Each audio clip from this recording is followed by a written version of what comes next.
Nunca imaginé que una simple cena familiar terminaría marcando el límite entre la madre que fui y la mujer que soy ahora.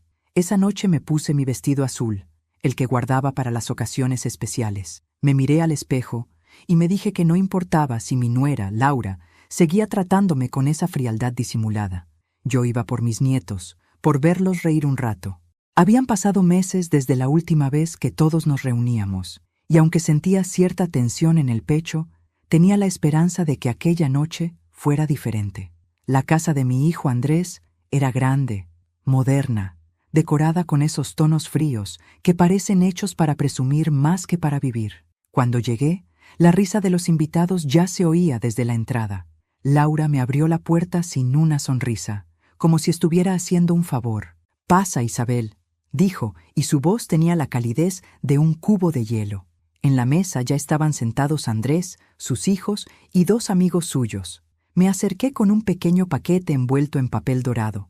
Eran unos suéteres tejidos por mí para los nietos. Pero apenas los coloqué sobre las sillas, Laura comentó riendo: «Ay, suegra, todavía tejes. Qué linda, como las abuelitas de antes». Todos rieron, incluso mi hijo.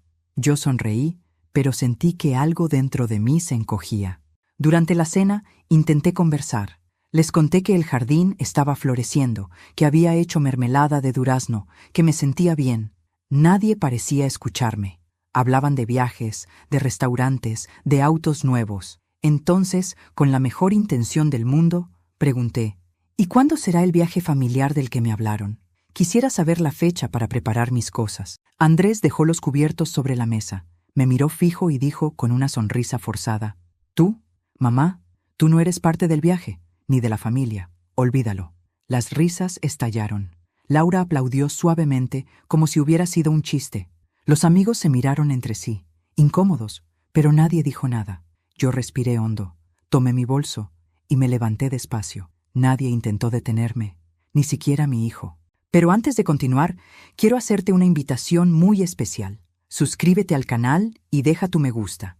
Esto me ayuda a ver que me apoyas y disfrutas de mis historias. Y comenta aquí abajo desde qué ciudad nos estás viendo.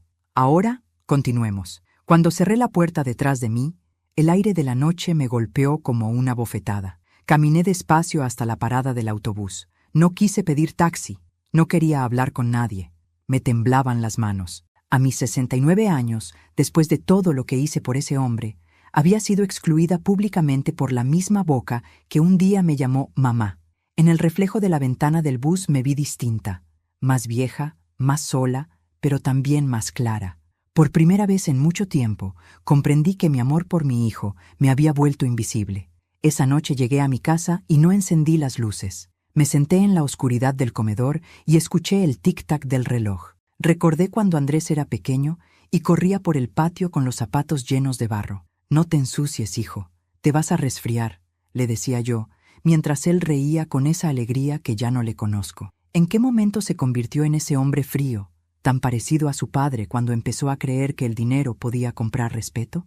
Durante los días siguientes, nadie me llamó, ni Andrés, ni los nietos. Mi teléfono permaneció en silencio, como si de repente hubiera dejado de existir para ellos. Cocinaba solo para mí, servía la mesa para una, y hablaba en voz baja con mis plantas. La soledad es una bestia silenciosa.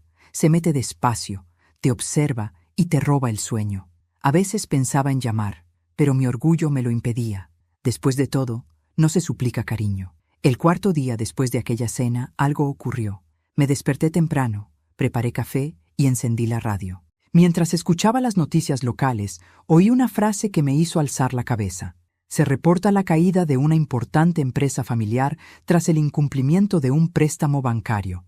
Mencionaron el nombre: Domínguez y Asociados, la empresa de mi hijo. Sentí un escalofrío recorrerme el cuerpo.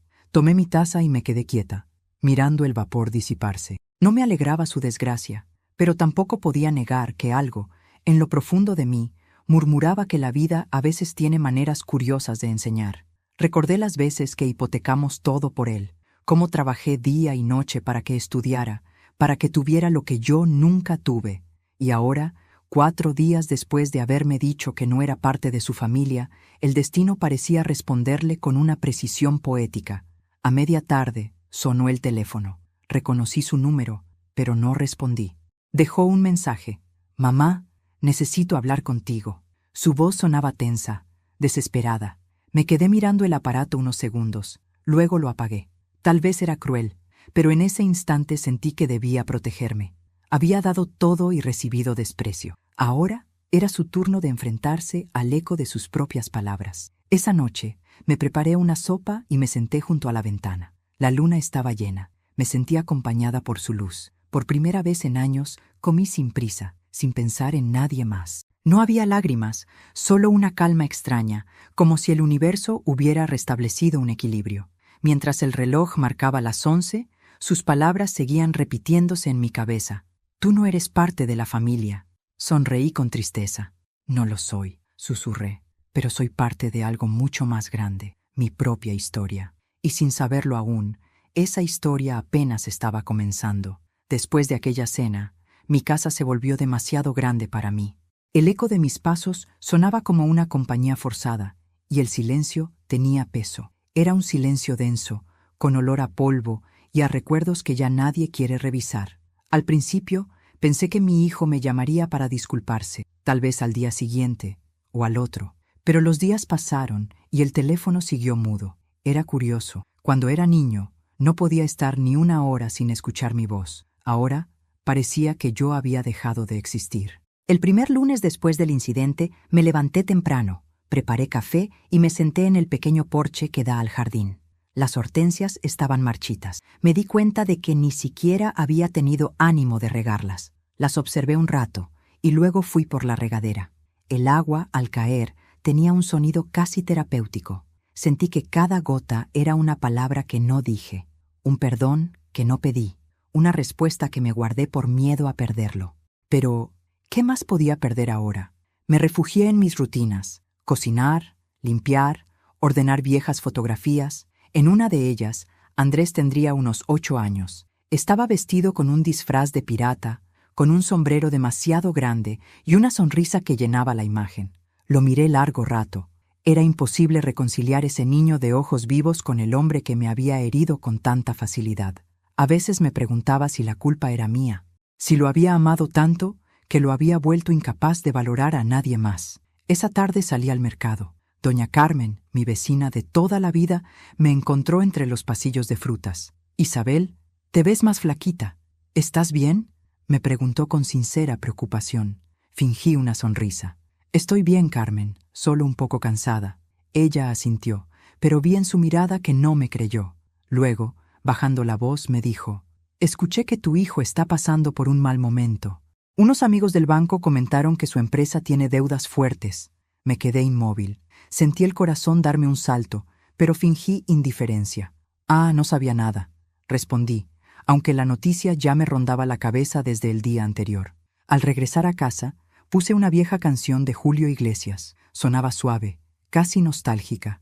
Me senté en la sala y cerré los ojos. Me vinieron a la mente imágenes del pasado. Mi esposo, Julián, arreglando el coche viejo en el patio. Yo sirviendo el almuerzo mientras Andrés, pequeño, corría con los deberes escolares en la mano. Julián murió joven, demasiado pronto, y desde entonces mi vida se convirtió en una larga carrera por mantener a flote todo lo que él había dejado. Trabajé en una lavandería, luego en una panadería, y por las noches hacía bordados para vender. Cada moneda que ganaba tenía un destino: los estudios de Andrés. Recuerdo el día en que me dijo que quería abrir su propia empresa. Yo le di todo lo que tenía ahorrado. No me importó quedarme con deudas. Era mi hijo, mi orgullo. Nunca imaginé que ese mismo sueño sería el que más tarde nos separaría, porque el éxito lo cambió. Primero fueron los trajes, después las palabras, luego la distancia. Pasaron los días y mi mente se llenó de pensamientos que iban y venían como olas. Había noches en las que lloraba sin lágrimas, con una especie de cansancio que nacía del alma. No era tristeza solamente, era decepción. Y la decepción tiene una forma cruel de vaciarte por dentro. Una mañana decidí salir a caminar. El aire fresco de la plaza me ayudó a ordenar mis ideas. Vi a otros ancianos conversando en los bancos. Algunos alimentaban palomas, otros reían de cosas pequeñas. Me pregunté cuándo había dejado de permitirme disfrutar de lo simple. quizás porque siempre estuve demasiado ocupada intentando ser útil. Y cuando una madre deja de ser útil, la familia parece olvidarse de que sigue viva. Mientras observaba las nubes, me di cuenta de que había algo que no podía seguir haciendo.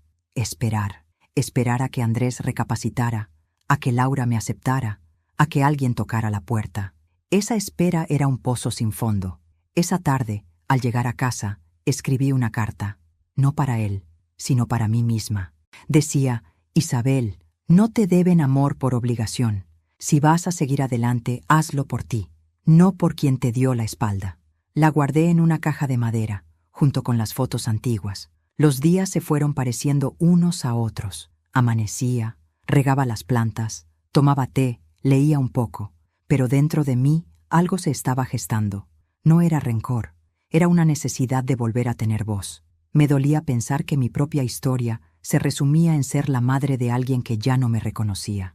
Tal vez era momento de recordar quién era yo antes de ser solo la mamá de Andrés Domínguez. Una tarde, el viento abrió una ventana y varios papeles volaron por la sala. Me agaché a recogerlos, y entre ellos encontré un sobre amarillento.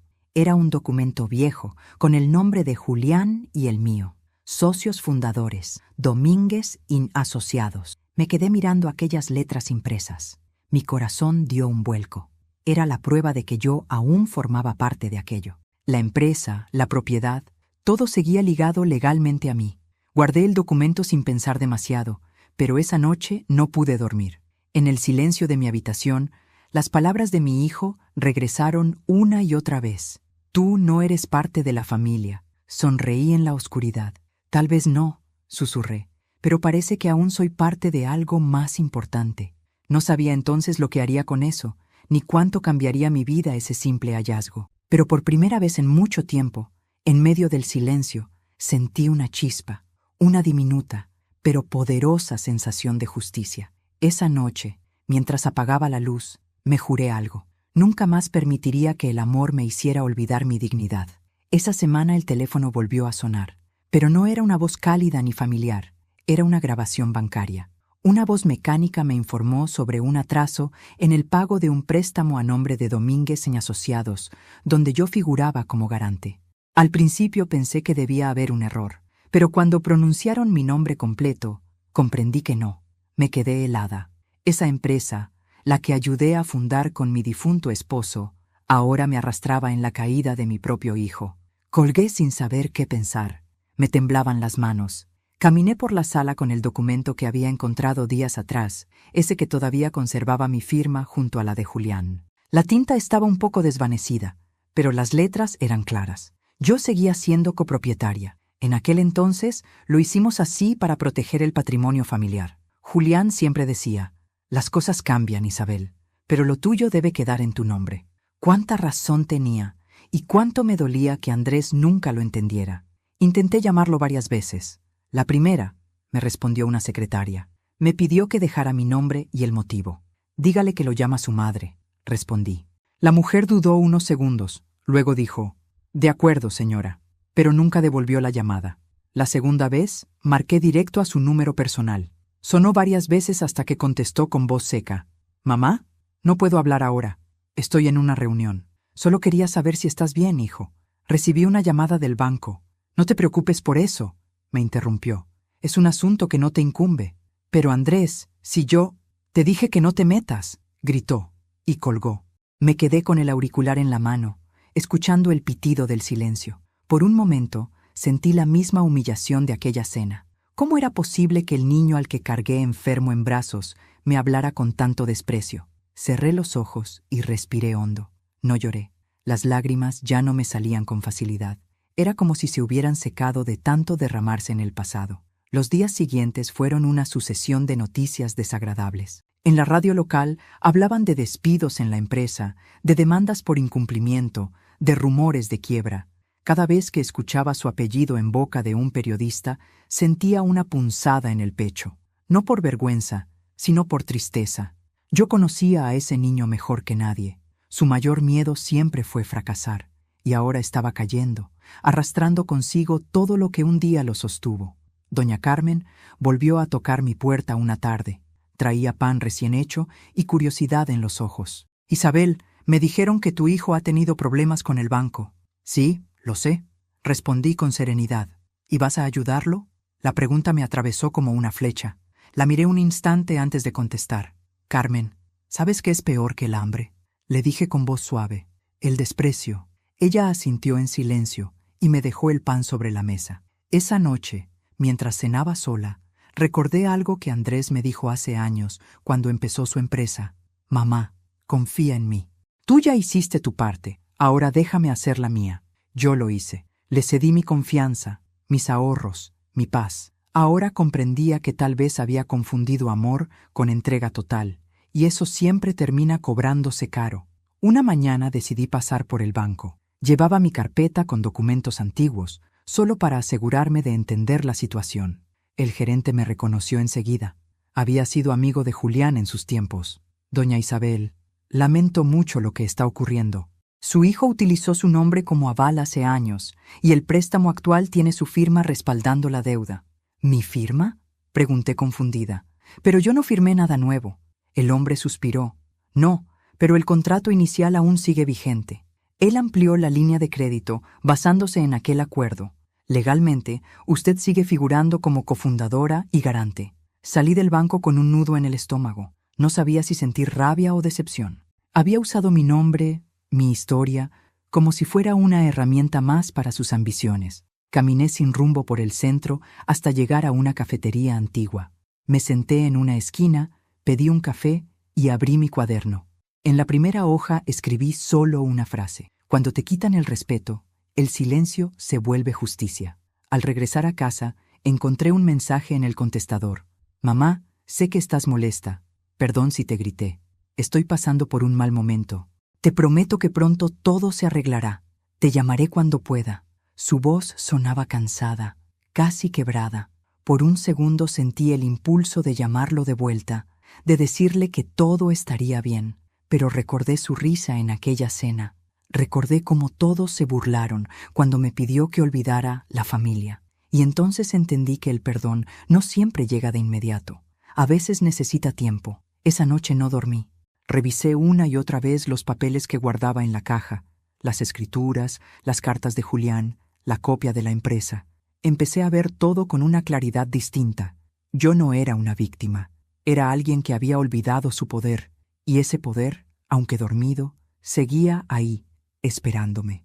Durante los días siguientes, decidí no llamar más. Andrés me escribió algunos mensajes cortos, todos hablando de problemas financieros. Ninguno decía, «¿Cómo estás?». Ninguno mencionaba arrepentimiento. Solo necesidad. Esa fue la confirmación que me faltaba. No me buscaba como madre, sino como salvavidas, así que apagué el teléfono. Literalmente. Lo dejé dentro de un cajón y me dediqué a limpiar la casa. Tiré papeles viejos, ropa que no usaba, cartas que dolían. Fue una limpieza simbólica. En cada bolsa que sacaba, sentía que me liberaba un poco más de todo lo que me había atado a un amor unilateral. Cuando terminé, me serví una copa de vino, algo que no hacía desde los tiempos de Julián, y me senté frente al jardín. El atardecer teñía las flores de un color rojizo. Pensé en el destino y en cómo, a veces, se toma su tiempo para equilibrar las cuentas del alma. No sabía qué haría aún, ni cómo enfrentaría lo que venía, pero en el fondo, una voz nueva comenzaba a hablar dentro de mí. Era firme, pausada y clara, y decía, «No más lágrimas, Isabel, ya no más». Pasaron varios días desde mi última conversación con Andrés, si a eso podía llamársele conversación. En realidad, fue más bien una serie de frases frías, urgentes, desesperadas, donde él solo hablaba de dinero. Ya no había un hijo buscando consuelo, sino un hombre al borde del colapso intentando rescatar lo que se le escapaba de las manos. Y yo ya no era la madre temerosa de antes. Había algo distinto en mí, algo que llevaba años dormido y que empezaba a despertar. Esa mañana, abrí la vieja caja de madera donde guardaba los documentos más importantes de mi vida. La puse sobre la mesa del comedor, abrí la tapa y un olor a papel envejecido llenó la habitación. Dentro estaban las escrituras de la casa, fotos de Julián, cartas, recibos y el sobre con el sello de Domínguez y Asociados. Lo tomé entre mis manos. Recordé el día en que lo firmamos, hace más de 30 años. Julián sonreía con ese orgullo tranquilo que siempre lo acompañaba. Con esto, Isabel, me dijo ese día, estamos sembrando nuestro futuro. No lo olvides. Todo lo que construyamos juntos será nuestro, sin importar lo que pase. Nunca imaginé que esas palabras tendrían tanto peso ahora. Me senté, respiré hondo y comencé a leer cada hoja. Había cláusulas, nombres de socios antiguos, sellos del notario. Todo estaba claro. Yo era cofundadora y propietaria del 50% de la empresa. Ni Andrés ni su esposa podían disponer de nada sin mi firma. Durante años, había dejado que él administrara todo sin cuestionar nada, porque confiaba. Ahora entendía que esa confianza había sido mi mayor error, y curiosamente, también mi salvación. Mientras leía, sentí algo que no sentía desde hacía años: fuerza. No rabia, no venganza todavía, sino una fuerza tranquila, profunda, como la de quien finalmente recuerda quién es. Me serví un té y caminé hasta el retrato de Julián que colgaba en la pared. Le hablé en voz baja, como solía hacerlo cuando necesitaba consejo. ¿Ves, Julián?, susurré. Al final tenías razón. Nada de lo que dimos se perdió del todo. Me pareció, por un instante, que su sonrisa desde el retrato era más cálida, más viva. Tal vez era mi imaginación, o tal vez no. Pasé el resto del día ordenando papeles y anotando fechas, nombres y detalles. Me di cuenta de que mi hijo había modificado muchas cosas, pero nunca se molestó en revisar los documentos fundacionales. Me había dado por muerta en vida. Y eso, aunque dolía, me daba ventaja. Esa noche soñé con Julián. Estábamos sentados en el jardín, bajo el limonero, como en los viejos tiempos. Él me miraba con ternura y me decía: «No dejes que te borren, Isabel. Lo que sembramos sigue vivo». Desperté con los ojos húmedos. Tal vez era solo un sueño, pero lo sentí como una señal. Decidí visitar a don Rafael, el antiguo abogado de mi esposo.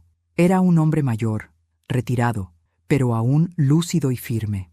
Vivía en una casa modesta, a las afueras del pueblo. Cuando me vio, se sorprendió. «Isabel Domínguez», dijo sonriendo. «¿Cuánto tiempo? ¿Qué te trae por aquí?» Saqué el sobre y lo puse sobre la mesa. «Necesito entender esto», le dije, «y saber qué puedo hacer con ello». Pasó más de una hora leyendo los documentos con detenimiento. A veces fruncía el ceño, otras asentía en silencio. Finalmente, levantó la vista. «Tu esposo fue un hombre muy inteligente. Estos papeles te convierten en la principal propietaria. No pueden mover un solo peso sin tu consentimiento». «¿Y si lo han hecho?», pregunté. «Entonces han cometido fraude». Su tono se volvió grave. «Pero eso puede jugarte a favor, Isabel. Si lo manejas con calma, podrías recuperar todo». Me quedé callada, mirando por la ventana. El sol se filtraba entre las cortinas, dibujando líneas doradas sobre la mesa. «No quiero venganza, don Rafael. Solo quiero que se haga justicia». «La justicia», dijo él, sirviéndose café, «suele parecerse mucho a la venganza cuando llega tarde». Sus palabras me quedaron dando vueltas toda la tarde. Regresé a casa con los documentos bien guardados en una carpeta.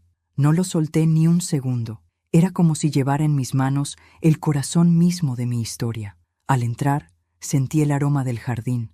Las hortensias volvían a florecer, suaves, resistentes. Me arrodillé para tocar los pétalos. Pensé en lo mucho que se parecen las plantas a las personas. Algunas sobreviven al abandono, pero cuando se les da un poco de cuidado, reviven. Esa noche, mientras preparaba la cena, mi teléfono volvió a sonar. Era Andrés otra vez. No respondí. Me limité a mirar la pantalla parpadeando sobre la mesa. Había un mensaje de voz. «Mamá, necesito que me firmes unos documentos del banco. Es urgente. Por favor, llámame».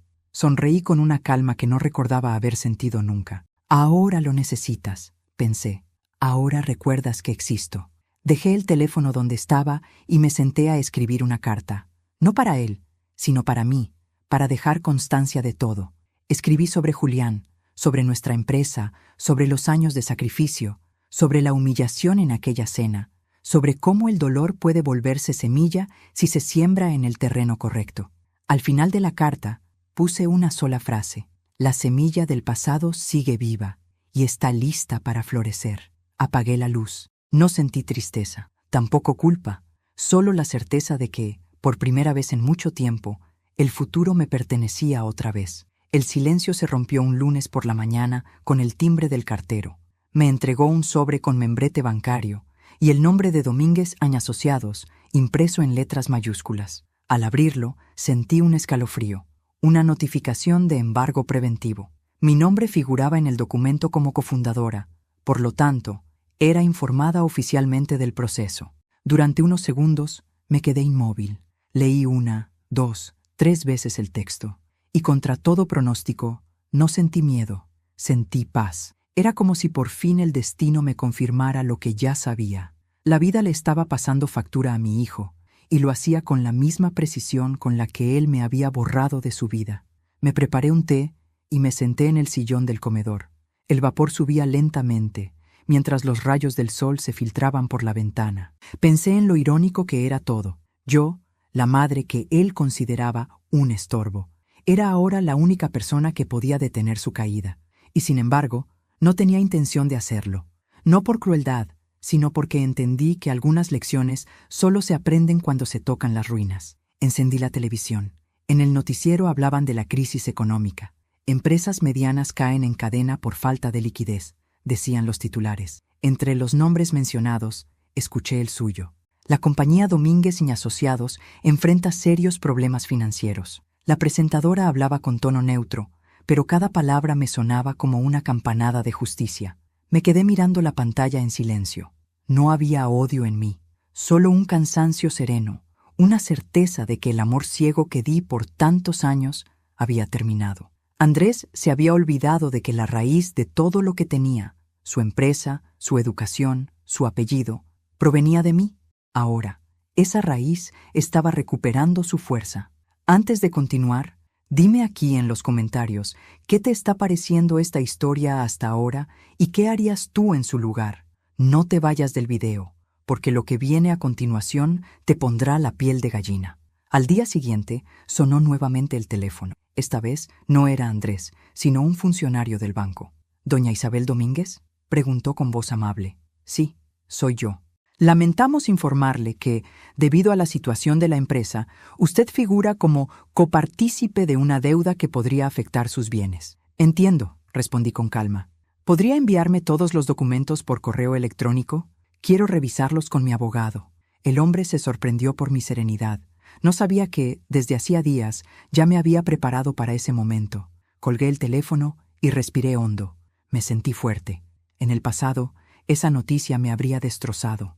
Hoy me daba claridad, porque comprendí que no era yo la que debía temer, sino ellos. Decidí visitar nuevamente a don Rafael. Al verme llegar, sonrió con la complicidad de quien sabe que algo importante está por ocurrir. Te esperaba, Isabel, me dijo, sirviendo 2 tazas de café. Vienes por lo del embargo, ¿verdad? Asentí. ¿Qué puedo hacer? Él abrió una carpeta y señaló con el dedo un párrafo subrayado. Aquí está la clave. Tu firma es indispensable para cualquier operación que involucre el patrimonio principal. Si no la das, ellos no pueden mover nada. Me quedé en silencio. Esa frase retumbó en mi mente como un trueno. Ellos no pueden mover nada. Esa misma tarde, mientras revisábamos los papeles, don Rafael levantó la vista y me dijo: ¿Sabes, Isabel? Hay momentos en la vida en los que el silencio pesa más que 1000 gritos. Sonreí. Lo sé, Rafael. He vivido callando demasiado tiempo. Al salir del despacho, la brisa me acarició el rostro. Me sentí viva, no la madre herida ni la mujer abandonada, sino una persona que comenzaba a recuperar su historia. Caminé por el centro del pueblo, observando a la gente pasar, los vendedores, los niños corriendo. Todo me parecía distinto, más real, más mío. Esa noche, cuando regresé a casa, el teléfono estaba lleno de mensajes de Andrés. Algunos eran súplicas, otros, excusas disfrazadas de preocupación. Necesito verte, mamá. Por favor, contesta. Estoy desesperado, no sé qué hacer. No respondí ninguno. Me serví una copa de vino y me senté frente al retrato de Julián. Parece que el mundo de nuestro hijo se está resquebrajando, dije en voz baja. Pero no porque yo lo haya tocado, sino porque construyó sobre cimientos que nunca respetó. El rostro de Julián parecía observarme con esa mezcla de tristeza y orgullo que solo los muertos saben transmitir en silencio. Esa noche soñé con algo extraño. Caminaba por un campo de tierra seca y de repente brotaban flores. Cada una tenía un rostro. El mío, el de Julián, incluso el de Andrés cuando era niño. Las flores crecían al ritmo de mi respiración. Al despertar, entendí el mensaje. Lo que se siembra con amor, aunque sea pisoteado, siempre vuelve a florecer. Al día siguiente, don Rafael me llamó. Isabel, el banco quiere negociar contigo directamente. Saben que tú eres la clave. Déjalos esperar, respondí con serenidad. El silencio será mi mejor respuesta por ahora. Cerré el teléfono, salí al jardín y me senté en la vieja banca de madera. El sol de la tarde pintaba todo de dorado. Por primera vez, sentí que el peso de los años no era una carga, sino una corona. Cada arruga, cada cicatriz, cada pérdida, todo me había preparado para este momento. Mientras el viento movía las ramas del limonero, recordé las palabras de Julián. No dejes que te borren. Sonreí y pensé, no lo hice, solo estaba esperando mi turno. Era una tarde gris. El cielo se veía pesado, como si también cargara culpas. Estaba leyendo en el sillón del salón cuando escuché 3 golpes en la puerta. No eran los golpes de un cartero ni de un vecino curioso.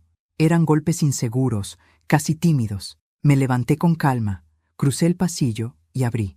Ahí estaba Andrés, más delgado, con la barba crecida, los ojos hundidos y la camisa arrugada. En otro tiempo habría corrido a abrazarlo, pero ese impulso, ese instinto maternal que me dominó toda la vida, ahora dormía. Solo lo observé en silencio. «Hola, mamá», dijo, bajando la mirada. «¿Puedo pasar?» Me hice a un lado y asentí.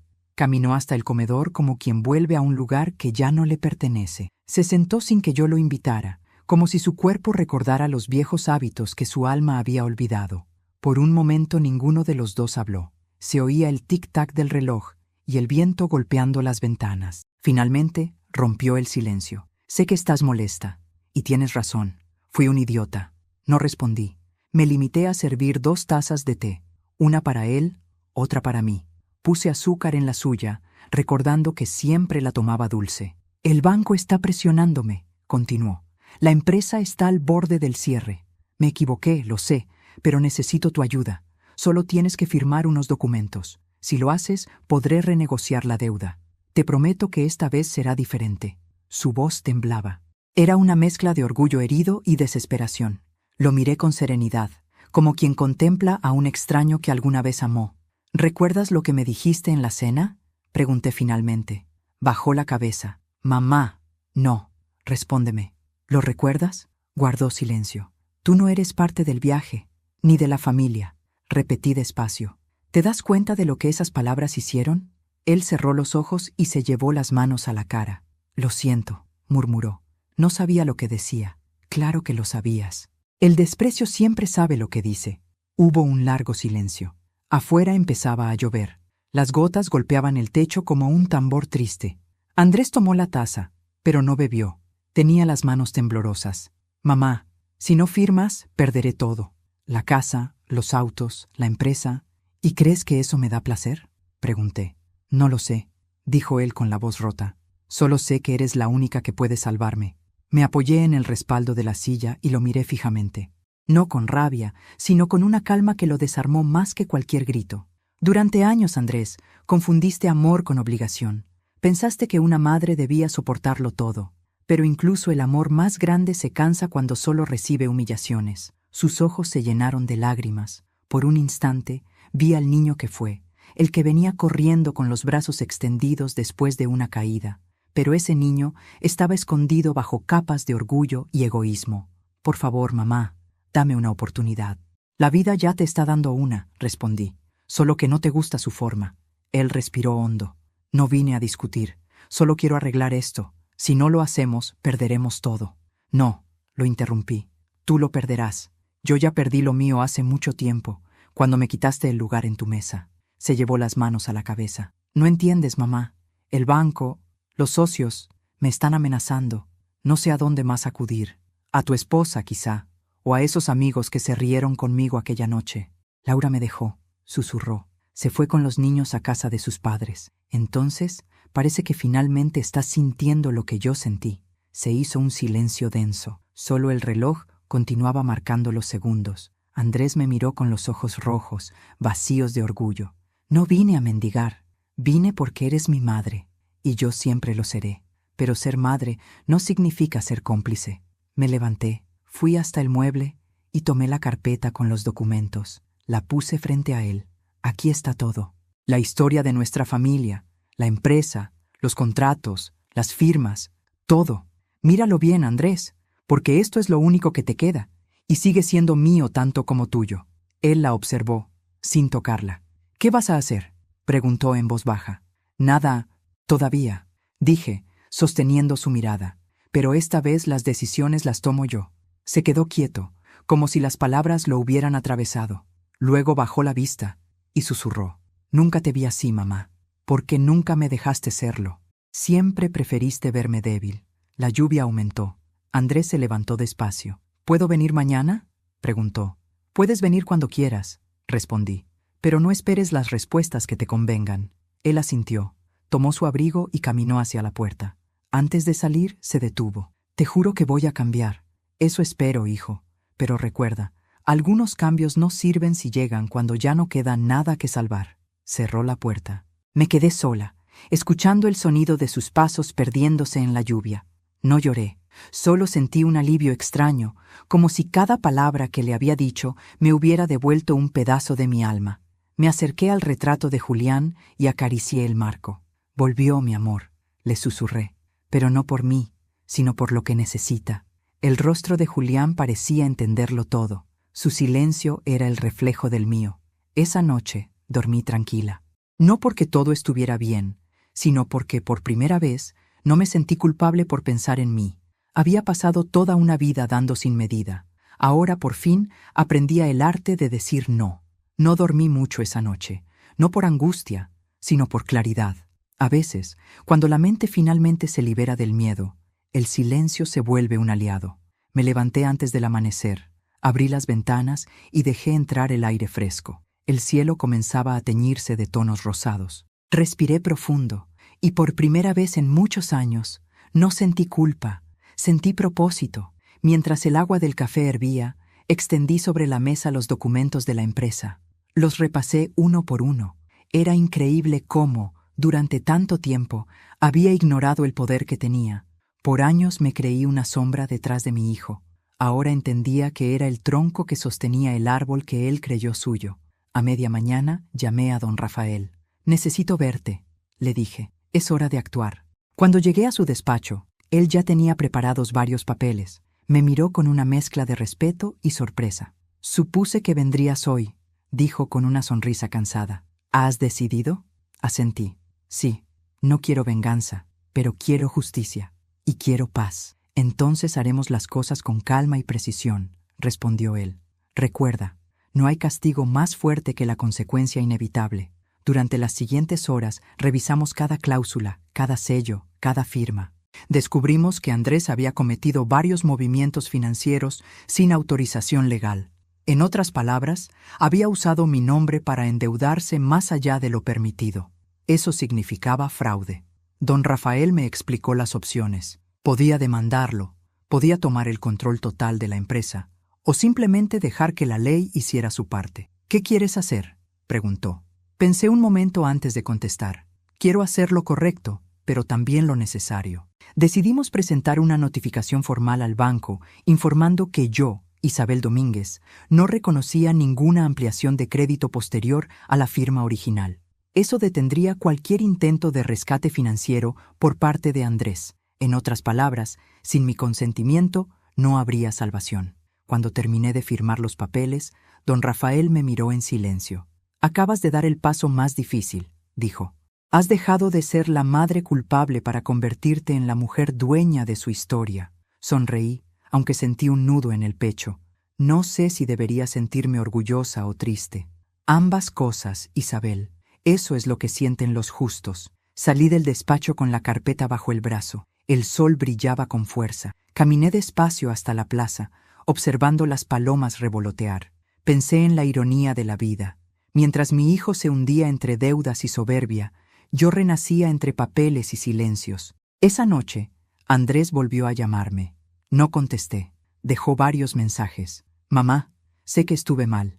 Por favor, necesito verte. Me van a quitar todo». Cada palabra era una herida nueva, pero también una confirmación. Había llegado el momento en que el silencio de una madre valía más que cualquier grito. A los pocos días, el banco envió una carta reconociendo mi posición legal. Habían congelado todos los movimientos de la empresa hasta nuevo aviso. Esa sola acción bastó para que los socios de Andrés se retiraran. Él me llamó frenéticamente, dejó más de 20 mensajes. Ninguno recibió respuesta. Doña Carmen vino a visitarme. Me encontró en el jardín, podando las rosas. «Te noto distinta, Isabel», me dijo. «Más tranquila, pero con una mirada que impone». «Estoy aprendiendo a mirar de frente», respondí sonriendo. «A veces no hay que subir la voz para hacerse escuchar». Esa tarde preparé una caja. Dentro guardé las copias de los documentos, las cartas de Julián y la foto de la inauguración de la empresa. En esa foto, Andrés estaba niño, con una flor en el ojal y una sonrisa llena de esperanza. La miré con ternura, luego cerré la caja y la guardé en un armario alto. No quería destruir el pasado, solo quería que dejara de controlarme. Al caer la noche, salí al patio con una manta sobre los hombros. Miré las estrellas y pensé en Julián. «Lo estoy haciendo bien, ¿verdad?», susurré. Sin odio, solo con justicia. El viento sopló suave, como una respuesta invisible.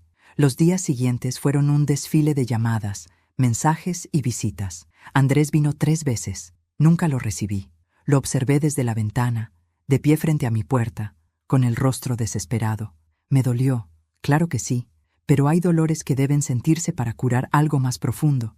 Él tenía que enfrentarse a su propio reflejo. Una mañana, mientras tomaba café, escuché en la radio que Domínguez y Asociados había cerrado oficialmente sus operaciones. Se declara insolvente, una de las empresas familiares más conocidas de la región, decía la locutora. Me quedé quieta, observando cómo el vapor de mi taza se elevaba y se disipaba, igual que los años en los que me esforcé por sostener un amor unilateral.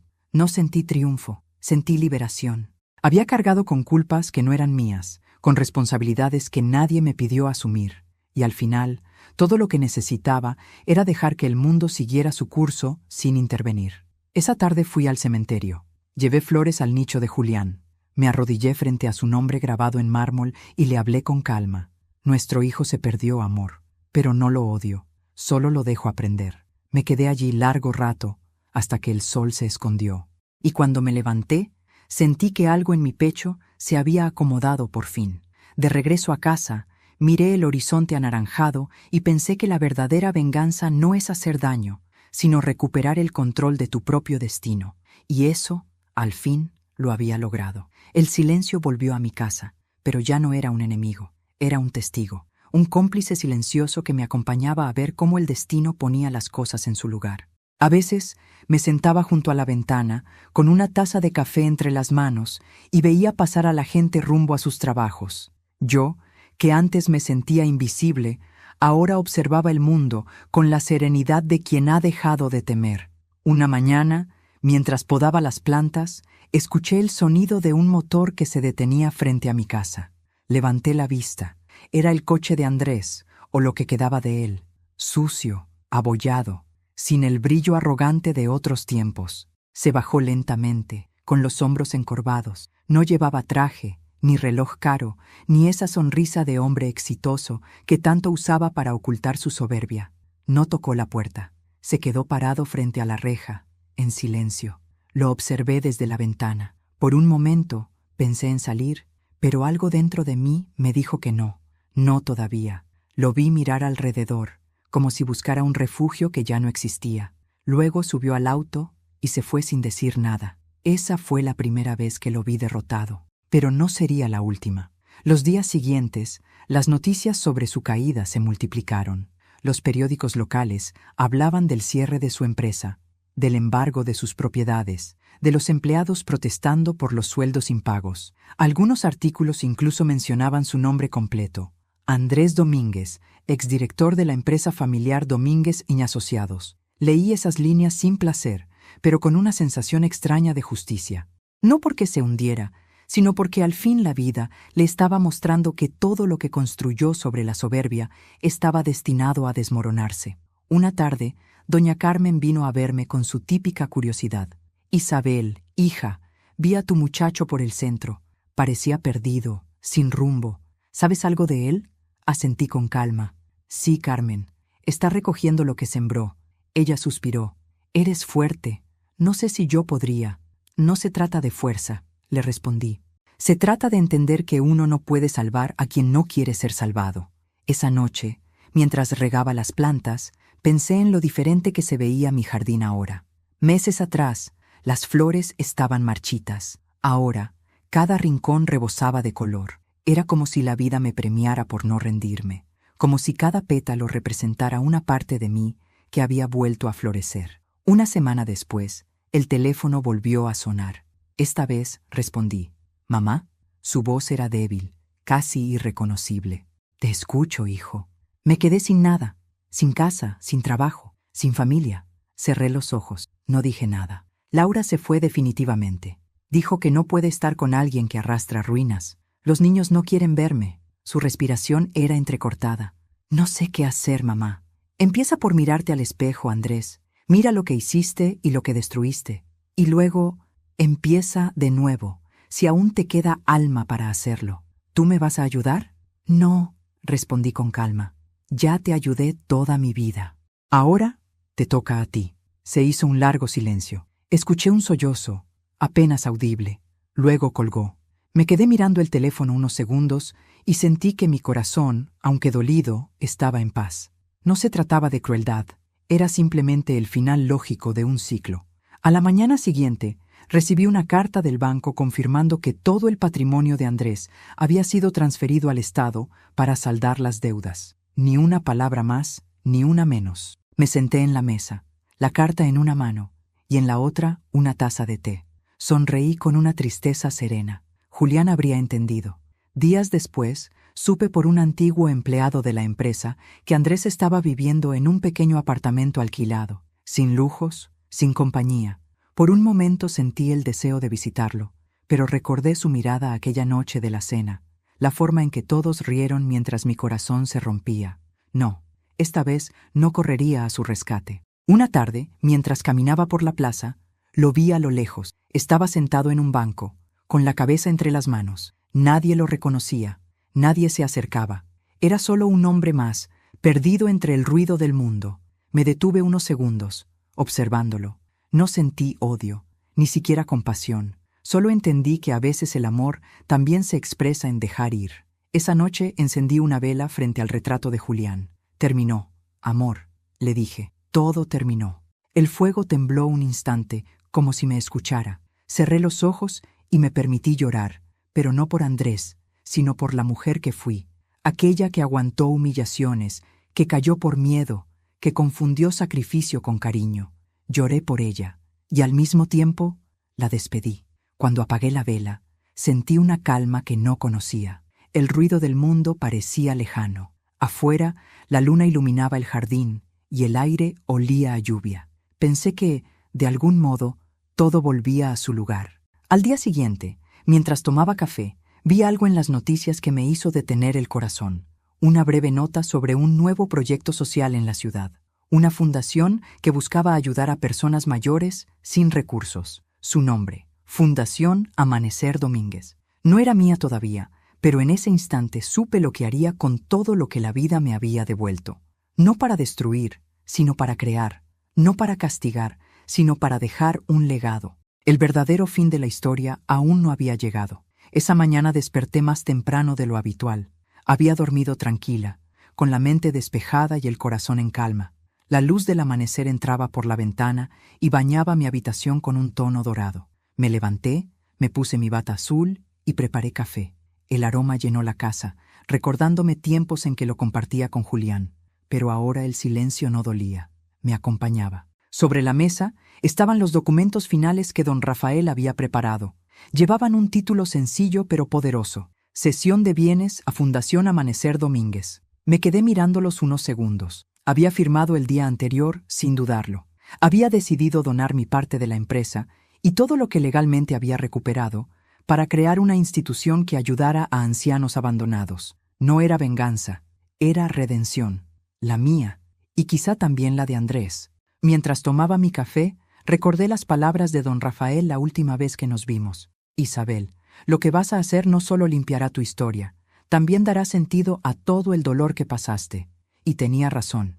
Siempre creí que la justicia debía tener rostro humano, no rostro de castigo. Salí al jardín, regué las flores y sentí el perfume de las rosas mezclarse con la brisa. Las plantas florecían con fuerza. Tal vez era una coincidencia, o tal vez la vida sabía recompensar a quien, después de tanto, decide actuar desde la paz. Esa tarde, mientras cosía en el salón, la televisión quedó encendida de fondo. El noticiero local comenzó su emisión. Apenas escuchaba, hasta que oí mi apellido. La empresaria y filántropa Isabel Domínguez ha anunciado la creación de una fundación que llevará su nombre. El proyecto busca ofrecer refugio, alimentación y asistencia médica a personas mayores en situación de abandono. La taza me tembló entre las manos. La iniciativa, impulsada con fondos provenientes de la disolución de la antigua compañía Domínguez y Asociados, ha causado gran conmoción por su gesto altruista. Mi nombre en televisión. Por un instante no supe si reír o llorar, no por vanidad, sino por el extraño sentimiento de haber cerrado un círculo. Años de humillaciones, sacrificios y silencio culminaban en ese momento. El reportero continuó. La fundación contará con el apoyo del Ministerio de Desarrollo Social y abrirá su primera sede en la capital. Doña Isabel Domínguez declaró: no se trata de mirar atrás con rencor, sino de mirar adelante con compasión. Escuchar mis propias palabras en voz de otro fue como escuchar a una versión más fuerte de mí misma. Apagué la televisión y me quedé sentada en silencio. El corazón me latía despacio, con una mezcla de alivio y tristeza. Pensé en Andrés, en lo que sentiría al escuchar esa noticia. No tuve que imaginarlo mucho. 2 horas después, sonó el teléfono. Mamá, su voz era apenas un susurro. Te escucho, hijo. Acabo de verte en las noticias. No sabía que harías algo así. No tenía por qué saberlo. ¿Donaste todo? ¿Incluso lo que te pertenecía? No, Andrés, no lo doné. Lo devolví. A la vida. Se quedó callado. Pude oír su respiración agitada al otro lado de la línea. Yo no lo entiendo. No necesitas entenderlo. Solo vivirlo. Mamá, yo no merezco que lleve tu apellido. Entonces empieza a honrarlo, dije suavemente. A veces, perderlo todo es la única forma de recordar quién eres. Colgó sin responder. Me quedé mirando el teléfono unos segundos. No había rencor, solo un cansancio dulce, como quien termina un largo viaje. Esa noche, los vecinos tocaron mi puerta. Habían visto la noticia y querían felicitarme. Algunos me abrazaron, otros me dejaron flores. Doña Carmen llegó con lágrimas en los ojos. Sabía que harías algo grande, Isabel, pero no imaginé algo tan hermoso. No lo hice por grandeza, Carmen. Lo hice por necesidad. ¿De ayudar? De sanar, respondí. Más tarde, cuando todos se fueron, encendí una vela frente al retrato de Julián. ¿Ves, amor?, susurré. Al final, lo que construimos no se perdió, solo tomó otro camino. El fuego de la vela tembló y sentí que, de algún modo, él sonreía conmigo. Pasé los días siguientes atendiendo llamadas del banco, del ayuntamiento, de voluntarios. Todos querían participar. Me sorprendía la rapidez con que algo nacido del dolor podía transformarse en esperanza. Una tarde recibí un sobre sin remitente. Dentro, una carta escrita a mano. Era de Andrés. Mamá, vi tu entrevista completa. Lloré, no por lo que perdiste, sino por lo que yo destruí. Entendí, al verte, que siempre fuiste la raíz de todo lo que tuve. Perdóname, no quiero nada tuyo, solo que me dejes ayudarte a servir a esa fundación que lleva tu nombre. No merezco tu perdón, pero necesito merecer una segunda oportunidad. Leí la carta varias veces, no lloré, pero en mi pecho se encendió una chispa cálida. Tal vez, por primera vez, sus palabras no eran una excusa, eran una confesión. Puse la carta junto al retrato de Julián. Tal vez aún haya esperanza, le dije, pero esta vez será a mi ritmo. Al caer la noche, encendí la televisión nuevamente. En el noticiero hablaban de la inauguración próxima de la fundación. Mostraban las obras, los planos, los voluntarios. Mi nombre volvía a aparecer en pantalla, no como víctima, sino como símbolo de fortaleza. Y entonces lo entendí. La venganza más poderosa no es destruir a quien te hirió, sino florecer frente a sus ojos. La casa estaba tranquila esa tarde. El sol caía lento sobre el jardín, pintando las hojas con tonos dorados y suaves. Las flores parecían inclinarse al viento como si supieran que algo estaba por ocurrir. Yo lo sentía también, en el pecho, en el silencio, en la calma que precede a los encuentros que cambian la vida. Estaba en la cocina, preparando té, cuando escuché los pasos, 3 golpes suaves en la puerta, los mismos que había escuchado semanas atrás, pero esta vez con un ritmo distinto. No había soberbia ni prisa, solo un pedido silencioso. Abrí. Era Andrés. Su aspecto había cambiado por completo. No quedaba rastro del hombre arrogante que solía ser. Vestía simple, con una camisa blanca arrugada y un rostro cansado, pero había algo nuevo en su mirada. Humildad. «Hola, mamá», dijo con voz baja. Asentí sin decir nada y lo dejé pasar. Caminó despacio, mirando cada rincón de la casa como si fuera la primera vez que la veía. Se detuvo frente al retrato de su padre y bajó la cabeza. «Vengo a agradecerte», murmuró. «¿Por qué?» «Por no haberme destruido cuando pudiste hacerlo». Me senté frente a él, con la taza de té entre las manos. No necesitaba hacerlo, Andrés. A veces la vida se encarga de derribar lo que uno construye sin amor. Se quedó callado un instante. Luego, con los ojos llenos de lágrimas, dijo: «He perdido mucho, mamá, pero lo peor que perdí fue tu confianza». La confianza, hijo, no se pierde de golpe. Se gasta, poco a poco, como la cera de una vela. Y cuando se apaga, cuesta volver a encenderla. Andrés se llevó las manos al rostro. Lloraba en silencio. No lo interrumpí. Lo dejé llorar como tantas veces lo consolé de niño, solo que ahora sus lágrimas no buscaban refugio, sino redención. «Leí tu carta», le dije. «Me alegró ver que entendiste. Quiero ayudarte, mamá. No por culpa, sino porque necesito hacer algo bueno. La fundación tiene espacio para todos los que quieran servir», respondí. «Pero antes de ayudar a otros, debes aprender a ayudarte a ti mismo». Él asintió. Levantó la mirada y sus ojos encontraron los míos.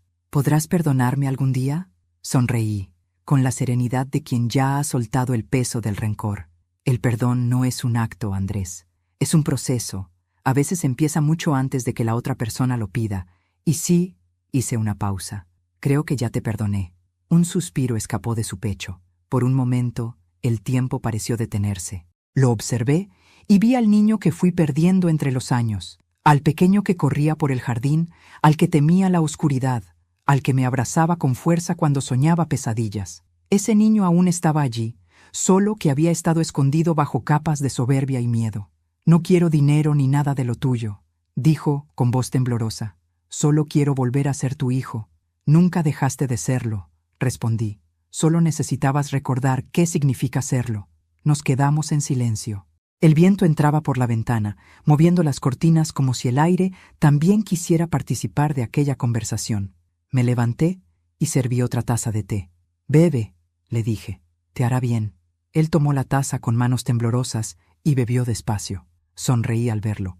Por primera vez en muchos años, su gesto no tenía prepotencia. Era solo un hombre cansado que había aprendido. «¿Sabes?», dije después. «Siempre creí que mi propósito era criarte, hacerte fuerte, darte lo que yo no tuve. Pero ahora entiendo que la vida también me dio un propósito distinto, enseñarte que no hay éxito sin humildad, ni familia sin respeto». «Lo aprendí tarde», susurró. «Nunca es tarde para empezar de nuevo». Se levantó y me abrazó.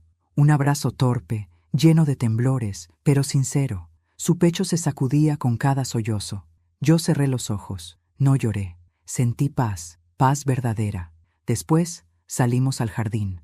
El sol comenzaba a ocultarse detrás de las montañas. El cielo tenía esos tonos anaranjados que tanto le gustaban a Julián.